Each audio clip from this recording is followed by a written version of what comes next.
Hello, everybody. Tonight is a beautiful night. It's a perfect night to have this kind of conversation. Tonight, I want to talk to you about the power of communication and its immense importance in our personal and professional lives. The communication is the foundation of the human interaction, enabling us to express ourselves, connecting with others, and, and letting us to achieve common goals. Without this kind of communication,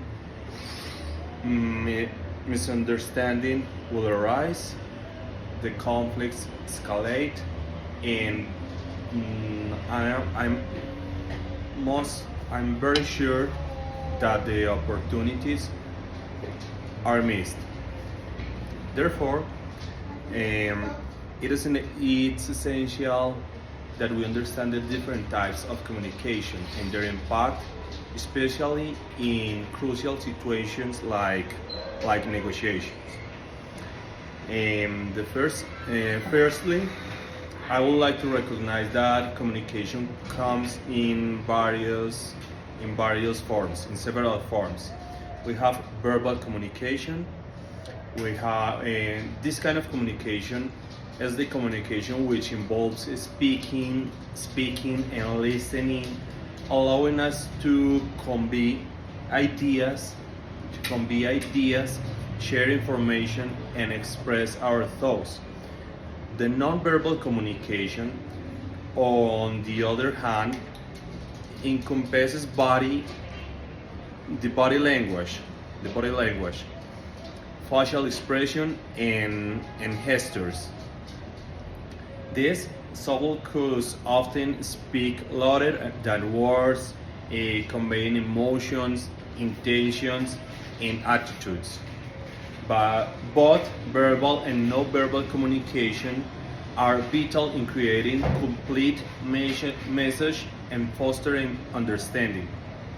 Now, let's divide into different communication styles that can merge in a negotiation that setting. And the first is the aggressive communication. The aggressive communication, and this style, one part dominates the conversation, using forceful language, um, interrupting the others when they are talking, um, overcoming their point of view over the other ones, and always seeking the control of the conversation. This aggressive communication can create an hostile environment, because with this communication, maybe it is possible that the other part of the environment or the situation, can feel some kind of threat from the other part.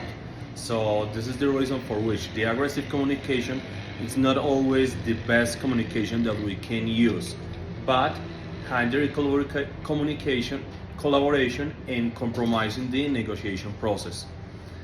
In the other hand, we are going to talk also about the passive communication. In this style, the individuals tend to avoid expressing their opinions, keep their emotions hidden, and lack assertiveness. They may struggle to stand up for the interest or articulate their needs clearly. It's not easy to identify what they really want with this kind of communication, because the feelings are going to be hidden, or maybe not shown as they will be better to be.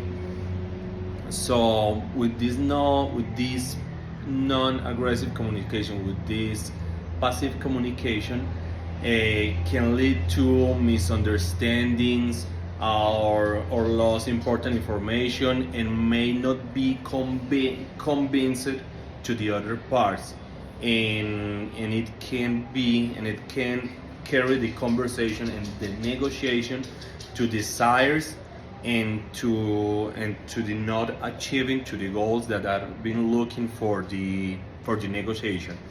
It is crucial to recognize the impact of the conversation of these communication styles in negotiation. Aggressive communication can intimidate and alienate to the other part, hindering and collaborating and compromising the potential for a win-win outcome.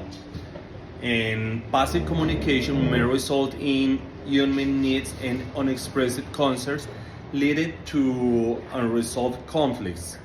It's not easy to resolve conflicts in an aggressive environment. Meanwhile, the passive aggressive communication creates an atmosphere of tension and hostility, hindering trust and cooperation. To achieve a successful negotiation, it is essential to foster, to open and construct a communication, an environment in which the communication be the most important and essential part of the table. If we can reach this kind of environment in which the communication is the most important, activating the listening, the empathy, and the assertives comments and the assertive words, maybe this is going to be an easy way to get a good communication. Now, by listening, we can understand the perspective of the others, identify common ground, and find creative solution for the goals that we want to achieve or the problems that we want to resolve.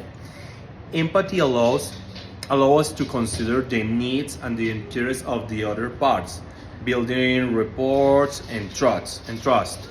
The assertiveness enables us to express our views and advocate for our interests while respecting the rights and opinions of the others. This is a huge topic to talk about, but these are the most important part that I can mention in this case.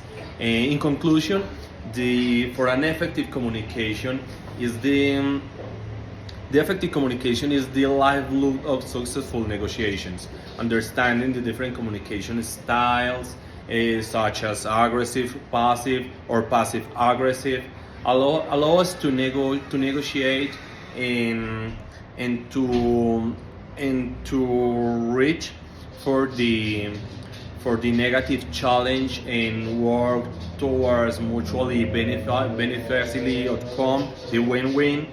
And by fostering open and constructive dialogue, we can build trust, because trust is really important in negotiation. If you can get the trust in negotiation, it's not easy to reach the goals that you want to look for. Let us remember that the communication is not just about the words, it's about listening. Listening is one really important part of the communication. Understanding and connecting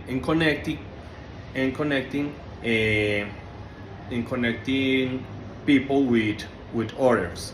That is the principal environment that we want to create for the negotiations. Thank you.